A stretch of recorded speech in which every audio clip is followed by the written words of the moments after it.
Welcome to the second installment of HipMojo. So now we're going to talk about content versus distribution. You work in ad sales? Yes, I do. What is more important, either in your opinion or advertisers' opinions, content or distribution?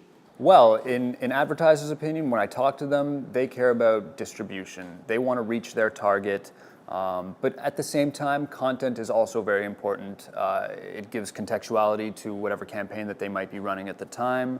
It's a good thing you added that second part. Otherwise, I would have had to look for a new sales guy. But let's talk a bit about Netflix. Are you a Netflix user? Yeah, I love Netflix. I mean, it's great for uncovering independent films and documentaries, and it comes at a great price. So Netflix basically, which has tripled its stock price in the last 18 months, Netflix saw a 10% evaporation of its market cap when Starz refused to renew.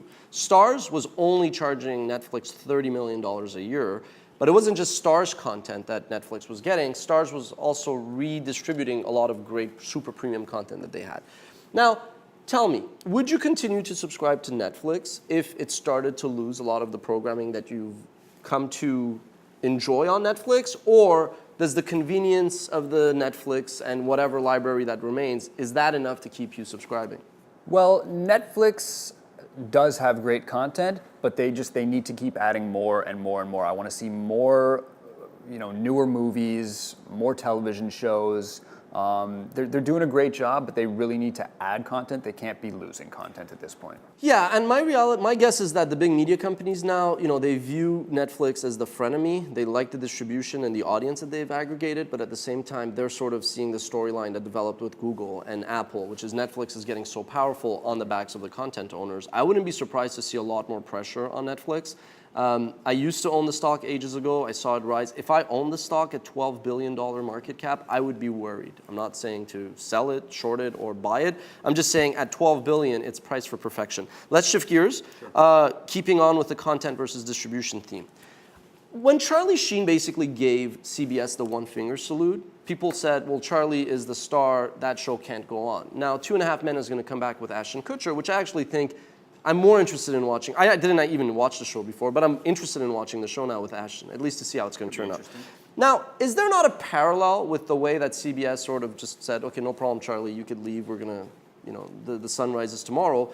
Is that not the same parallel with Oprah? I mean, she had massive syndication, massive distribution. She decides to leave to basically launch her own network, and it's not going so well.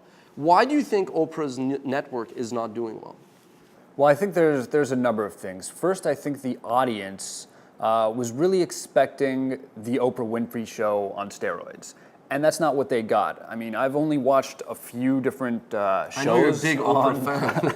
on the Oprah Network, but the content doesn't feel like it's got Oprah's magic touch. And I think that's definitely what's missing.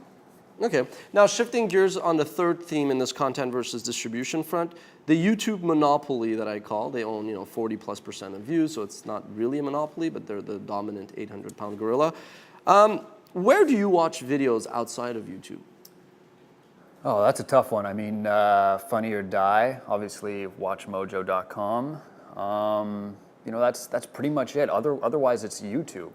Okay, so I wrote an article on Media Post, and I asked a lot of people, formal, informal, social networks, business networks, personal networks, and here's, I think, the way you should look at it. I think, by and large, what you're seeing when you look at the top 10 Comscore properties, you got YouTube, which is the dominant player, and then you have the Facebooks, the Vivos, and then you have the traditional media companies like Turner Digital, which is CNN, like NBC Digital, and those companies, basically, if they restrict access to their content on sites like YouTube, then they will build audiences. After that, I mean, you got to a lesser extent, the other aggregators, MetaCafe, Dailymotion.